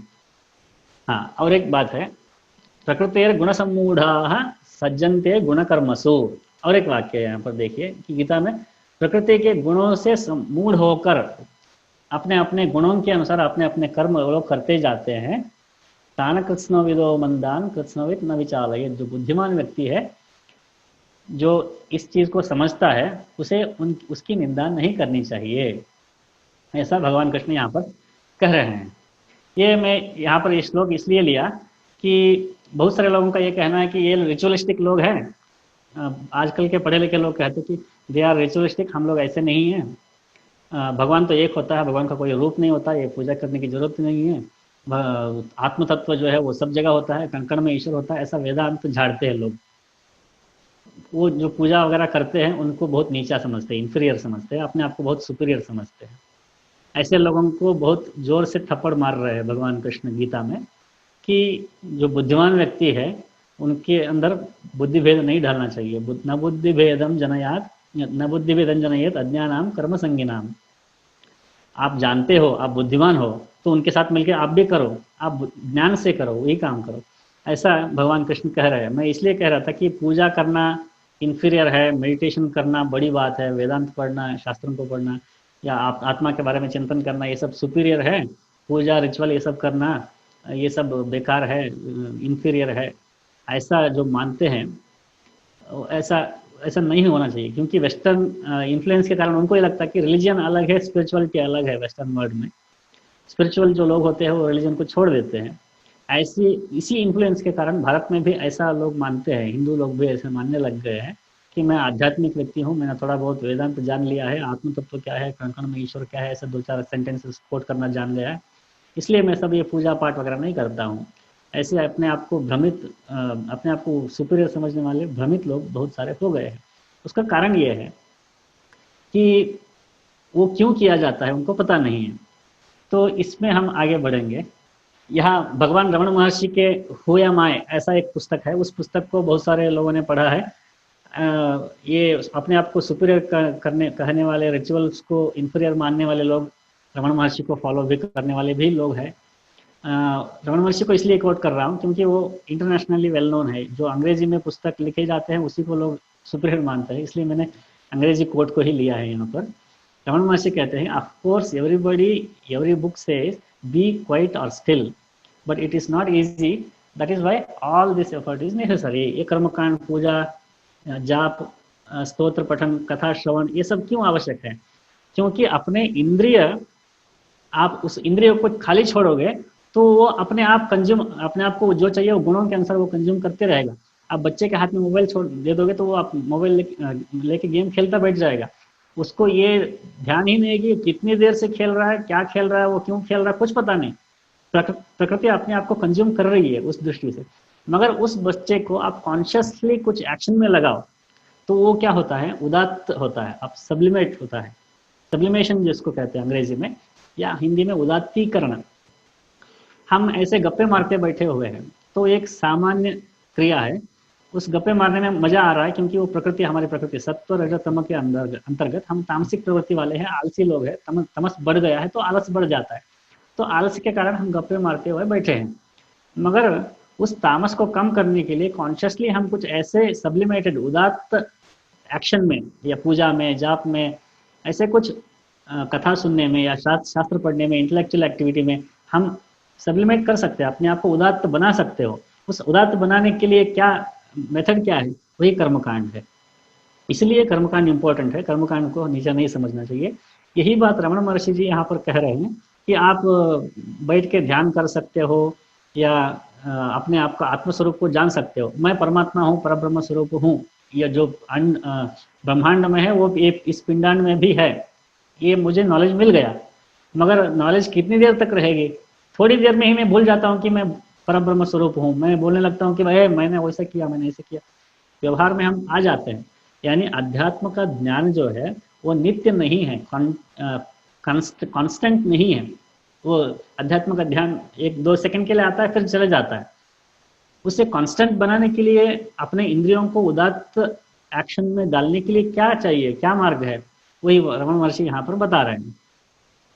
अभी दूसरा देखिए कि it is only God himself by his grace draws the mind inward that complete surrender can be achieved. यानी मैंने सत्यनारायण पूजा के बारे में बताया कि देवताओं के अनुग्रह से हमारी आध्यात्मिक उन्नति होती है, ऐसा मैंने कहा था। यहाँ पर रमण महर्षि जी को वही कह रहे हैं। उसका रेफरेंस भी मैंने दिया है डे बाय डे पुस्तक में, आप पेज नंबर भी देख सकते हो। यानी आप यहाँ पर गॉड शब्द का ट्रांसलेशन, अमेरिकन ने इसका ट्रांसलेशन किया है, इसलिए उन्होंने गॉड शब्द का यूज किया है। एक्चुअली वहाँ पर देवता होना चाहिए, परमात्मा होना चाहिए। और इसी वाक्य को हम हमारे भारतीय ग्रंथों में, अवधूत गीता नाम का एक ग्रंथ है, इस ग्रंथ में कह रहे हैं कि ईश्वरानुग्रह देव पुंसा अद्वैत वासना। ईश्वर के अनुग्रह के कारण ही आपके अंदर अद्वैत की वासना यानी अध्यात्म की वासना उत्पन्न होती है। लोगों का, आधुनिक लोगों का मानना है कि आप पूजा पाठ कर रहे हो तो आप आध्यात्मिक हो, ऐसा लगता है लोगों को। वो पूजा पाठ करना आध्यात्मिक नहीं होता है, आध्यात्मिक मार्ग के ओर चलना होता है। तो उस पूजा पाठ से, उस अनुष्ठान से, उस कर्मकांड से हमारे मन जो है, मन बुद्धि इत्यादि इंद्रियों का उदात्त क्रिया में इन्वॉल्वमेंट होता है। उस प्रकृति के बहाव में हम बह नहीं जाते हैं। हम कॉन्शियस एक्शन में अपने आप को, अपने इंद्रियों को नहीं लगाएंगे तो उस प्रकृति के सत्वरजतम के बहाव में हम चले जाते हैं। उस बहाव में हम चले न जाए, इसलिए अपने आप को उदात्त क्रियाओं में इन्वॉल्व करने के लिए देवताओं की उपासना एक सबसे इफेक्टिव उपाय है। उस उपाय के द्वारा, उसमें अपने आप को इन्वॉल्व करने के द्वारा हम शारीरिक रूप से, फिजिकली, मेंटली, स्पिरिचुअली हम अपने आप को इवॉल्व कर सकते हैं। और देवता के अनुग्रह से हमें ऐसी वासना भी, आध्यात्म वासना भी हमें आ सकती है। उस वासना से हम आध्यात्मिक उन्नति भी कर सकते हैं, उस आध्यात्मिक उन्नति से मुक्त हो सकते हैं। इसलिए पूजा से मुक्ति नहीं मिलती है, ऐसा नहीं है। मैं वही बता रहा हूँ कि पूजा को बहुत नीचा समझने वाले केवल बड़े बड़े वेदांत के अध्ययन करने से या योग शास्त्र के बड़ी बड़ी साधना करने से ही मुक्ति मिलती है, कि छोटी मोटी पूजा करने से क्या मिलती है, ऐसा नहीं समझना चाहिए कि इसी से उस तक जाओगे आप। इसलिए दूसरों की निंदा न करे, अपने आप को सुपीरियर न समझे, पूजा पाठ को श्रद्धापूर्वक करे। इतना ही कहकर इस व्याख्यान को यहाँ पर समाप्त करता हूँ। धन्यवाद।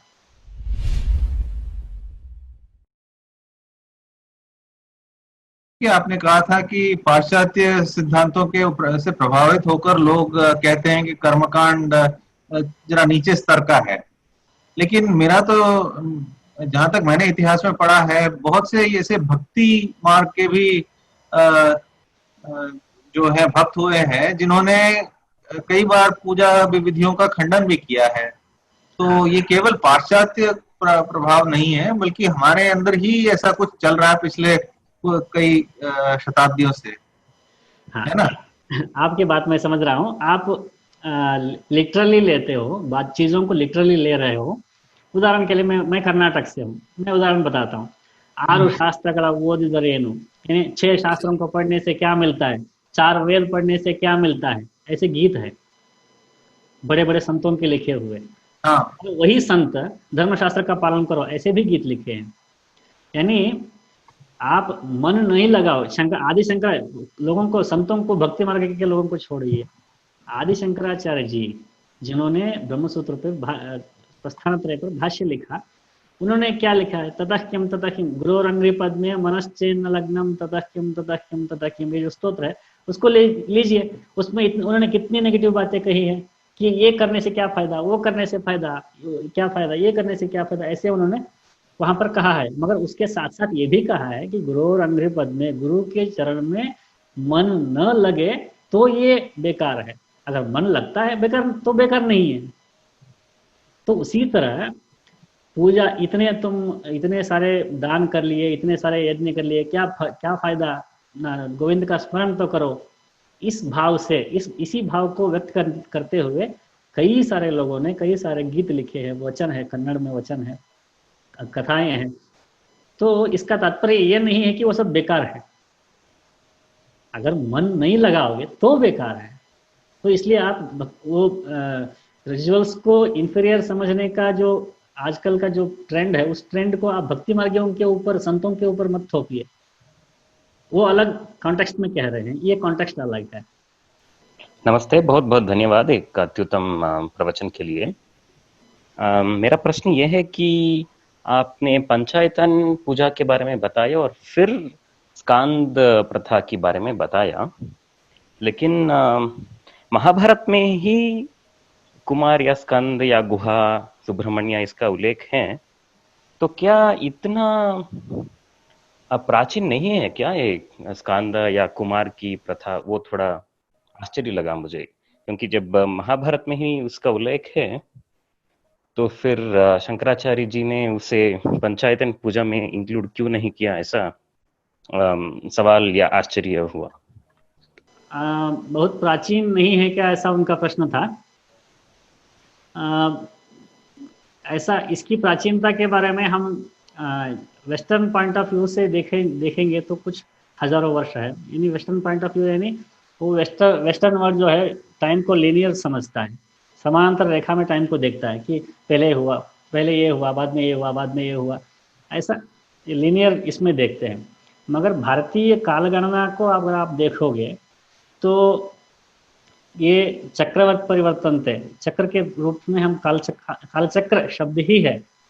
यानी इस प्रकार हम देखेंगे तो स्कंद की उपासना किसी अन्य स्वरूप में पहले थी, अब जो है उसको कुछ हजार वर्षों का इतिहास हो सकता है। इसलिए वो कितना प्राचीन है इसका एक्चुअल एकेडमिक स्टडी नहीं हुआ है। कमल किशोर मंडल जी ने लिखा है, जी उनका पूछना है कि मनुस्मृति में त्रिकाल संध्या का वर्णन मिलता है। मैंने अब तक संध्या दो तरह से मिला, एक महर्षि दयानंद के द्वारा संध्या जो वैदिक और एक पौराणिक विधि में मिलता है, इसमें कौन सी संध्या करनी चाहिए? दरअसल बात यह है कि हमें एक टॉक करना चाहिए इस पर कि शाखाएं, वेद की शाखाएं कितनी होती हैं।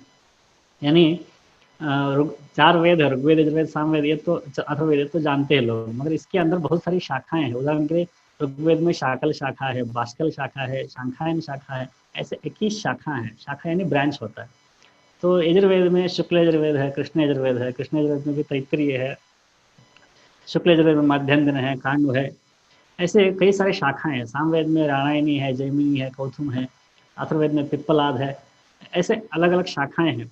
तो उन शाखा यानी उस ऋषि की परंपरा, रामायणी शाखा यानी रामायणी नाम के ऋषि के द्वारा जो परंपरा चली आ रही है, उस परंपरा का वो आधान करता है। तो उस परंपरा में जो आ रही है, उस परंपरा के अंदर संध्या वंदन अलग होती है। शाकल शाखा वाले, हम जो ऋग्वेद वाले जो है, मैं ऋग्वेदी हूँ, हम ऋग्वेद शाखल शाखा को बिलोंग करते हैं। तो मैंने ऋग्वेद पढ़ा है, तो मैं अपने घर में, मेरा उपनयन जब हुआ तो मुझे ऋग्वेद शाकल शाखा की संध्या सिखाई गई। हमारा पड़ोसी जो है वो यजुर्वेदी है, वो आप बोधायन द्वारा लिखी हुई संध्या करता है। अरे तुम्हारी संध्या वैसी है, मेरी संध्या वैसी। हाँ बिल्कुल ठीक है, मैं शाकल हूँ, तुम बोधायन हो। तो ऐसे हम किस परंपरा से बिलोंग करते हैं वो जानना चाहिए। उस ऋषि के द्वारा लिखित विधि जो है उसे हमें करना चाहिए। आप माध्यान्ह शाखा से हो तो आपको पारस्कर गृह्य सूत्र पढ़ना चाहिए। पारस्कर गृह्य सूत्र के आधार पर जो संध्या लिखी गई है उसे आपको करना चाहिए, इतना ही है। और यहाँ पर एक इंटरेस्टिंग बात इस शाखा के द्वारा ऊपर उभर के आई, वो बताना चाहूँगा कि हमारे अंदर हमारे देश को इतना जल्दी कन्वर्ट क्यों नहीं कर पाए। आप देखिए, कोई बहुत सारे देश जो है 10-15 सालों में कन्वर्ट हो गए, क्रिश्चियंस में या इस्लाम में। ऐसे बहुत सारे देश हैं जो बहुत जल्दी खत्म हो गए। मगर देश भारत या सनातन धर्म इतना क्यों टिका हुआ है?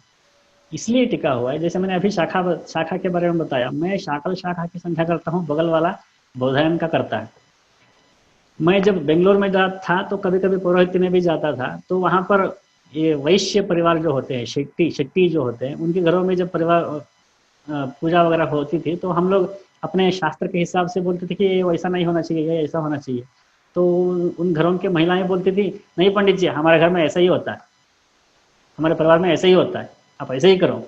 यानी जबरदस्ती अपने पंडित से अपने पद्धति को करवा लेती है, मगर उनकी बात नहीं मानती है, क्योंकि हम ऐसे ही है, हमारे घर में ऐसे ही होता है भैया, हम नहीं बदलेंगे।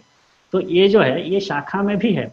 यानी हम शाकल शाखा वाले, बोधायन वाले कितने संविधाओं को डाल रहे हवन में अग्नि कार्य के लिए। शाकल शाखा के लिए एक ही संविधा है, हम एक संविधा का हवन करते थे। वो यजुर्वेद वाले बच्चे जो है गुरुकुल में इतनी संविधा लेके आते थे, क्योंकि बोधायन ने लिखा है उतनी संविधा उनको। वो जैसा करेंगे वैसा मैं नहीं करूँगा, क्योंकि मैं शाकल वाला हूँ। ये जो वैरायटी है, वैरायटी इज फाइन, आप अपना करो, हम अपना करेंगे, हम सबको एक जैसा नहीं होना चाहिए। ये जो है, इस कारण से जब कन्वर्ट करने के लिए लोग आए, अरे आप तो ऐसा करते हो, ऐसा करना चाहिए। हाँ हो सकता है, वो तुम भी ठीक हो सकते हो, मगर हम ऐसे ही करेंगे। ये जो रेसिस्टेंस है, इस रेसिस्टेंस के कारण हम कन्वर्ट नहीं हुए। हिंदू धर्म बचा, भारत बचा अभी तक। इसको नाश करके सब हिंदू एक जैसा आचरण, रिचुअल्स वगैरह नहीं करना चाहिए। एकता नहीं लाना है, एकात्मता चाहिए, एकता नहीं चाहिए। जी जी जी। एक और प्रश्न है जो सिद्धार्थ अलोरकर जी ने पूछा है कि मुझे नहीं पता है कि मेरे परिवार की कुलदेवी कौन है, तो ये मैं कैसे जान सकता हूँ, कहाँ से मुझे पता चल सकता है? जैसे मैंने बताया, शैव, शाक्त, वैष्णव, सौर, गाणापत्य 5 संप्रदाय मुख्यतः होते हैं। उनमें से कोई ना कोई देवी होगी, उससे बाहर तो नहीं होगी। तो इनमें से अपने इष्ट देवता, कुल देवता, स्थान देवता, ग्राम देवता, ऐसे 4-5 प्रकार के देवताएं होती है। तो अपने इष्ट देवता की पूजा करें। अपना मन किस देवी देवता के प्रति आकर्षित होता है, स्वभाववश कहाँ आकर्षित हो रहा है। कुछ लोगों का मन जो है हनुमान जी की ओर आकर्षित हो रहा है, कुछ लोगों का मन जो है शिव जी की ओर आकर्षित होता है। ऐसे कहाँ आकर्षित हो रहा है, कहाँ मन लग रहा है, वो उसे इष्ट देवता पहचानना चाहिए, उस इष्ट देवता की उपासना करना चाहिए। उस इष्ट देवता के अनुग्रह से कभी पता चल भी जाए, हो भी सकता है, तब तक इष्ट देवता का उपासना कर सकते हैं।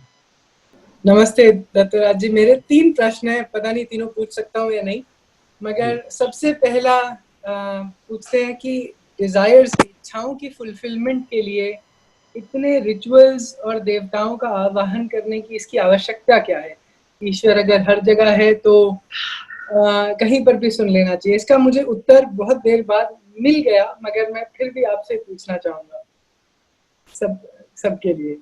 और इसी से सॉर्ट ऑफ जुड़ा हुआ दूसरा सवाल है, आपने नेगेटिव एनर्जी की बात करी, ये एनर्जी कभी नेगेटिव मैलिफाइड ऐसे कैसे हो सकती है जबकि ईश्वरी शक्ति है? तो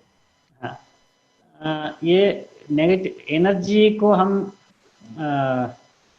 एनर्जी शब्द, नेगेटिव एनर्जी शब्द मैं आजकल के इसका आदत मैंने बोल दिया वो शब्द, ऐसा नहीं है। भूत प्रेत पिशाच इत्यादि जो क्षुद्र शक्तियाँ हम जिसको कहते हैं, उनके उच्चाटन होता है वहाँ पर नेगेटिव एनर्जी शब्द मैंने आजकल के लोगों को समझ में आ जाए इसलिए मैंने वो शब्द का प्रयोग किया। ऐसा कोई शब्द हम नकारात्मक शक्ति, ऐसा हमारे पास कोई प्रयोग, भाषा प्रयोग नहीं है। हम ब्रह्म यक्ष राक्षस इत्यादि प्रयोग ही करते हैं, भूत प्रेतादि ही प्रयोग करते हैं। भूत प्रेतादि का प्रयोग इसलिए करते हैं कि ये बहुत लंबा विषय है कि भूत क्या है, प्रेत क्या है, ये बहुत लंबा विषय है। इतना सरल प्रश्न उत्तर देना कठिन है, इसके लिए हम ये एक बारी इसके ऊपर भी टॉक करेंगे जी। और आपका पहला प्रश्न था कि ईश्वर सब जगह है, तो देवताओं की मूर्ति के अंदर आह्वान करके ये सब रिचुअल्स करने की क्या ज़रूरत है। तो कण कण में ईश्वर है, तो आप भी ईश्वर हो, मगर आपको मैं ईश्वर हूँ इसका एहसास है क्या? नहीं है, तो ज्ञान नहीं है। मैंने ज्ञान अगर होता भी हो तो तत्काल निकल जाता है, 2-3 क्षणों में वो निकल जाता है, फिर हम अपने आप को राहुल दीवान मानने लगते हैं, है कि नहीं? तो जी, उतना कॉन्शियस स्टेट में हम नहीं रह सकते हैं। कण कण में ईश्वर है, मगर ईश्वर के अलावा देवता भी है, देवता भी है ना, 33 कोटि देवता जिनको हम कहते हैं, उन देवताओं के द्वारा हम अपने कार्य साधना कर सकते हैं। जैसे मैंने कहा, पशु से ऊपर, पशु को चॉइस नहीं है, प्रकृति के अंदर चक्कर में वो चल रहा है, मगर उस चक्कर से इंसान ऊपर कॉन्शियसली कुछ कर सकता है। संकल्प शक्ति है उसके पास, निर्णय शक्ति, निर्णय क्षमता है। तो उस निर्णय क्षमता के आधार पर मैं जानवर जैसा पड़े रहना नहीं चाहता हूँ, मैं कुछ ये करना चाहता हूँ, ऐसा मैंने संकल्प किया, वो करने गया। उस करने के लिए यदि मुझे देवता से सपोर्ट मिलता है तो क्यों ना लूँ मैं देवता से। मैं अपने गणेश जी की पूजा करने से मेरी बुद्धि तीक्ष्ण होती है, तो गणेश जी की पूजा करने में क्या प्रॉब्लम है? तो देवता के अनुग्रह का सपोर्ट लेके मैं अपने संकल्प पूर्ण करना चाहता हूँ। इंसान के पास संकल्प का फ्रीडम है ना, उस फ्रीडम का मैं प्रैक्टिस कर रहा हूँ, इसलिए मैं देवता की उपासना करता हूँ। तो आज की वार्ता हम यहीं समाप्त करते हैं।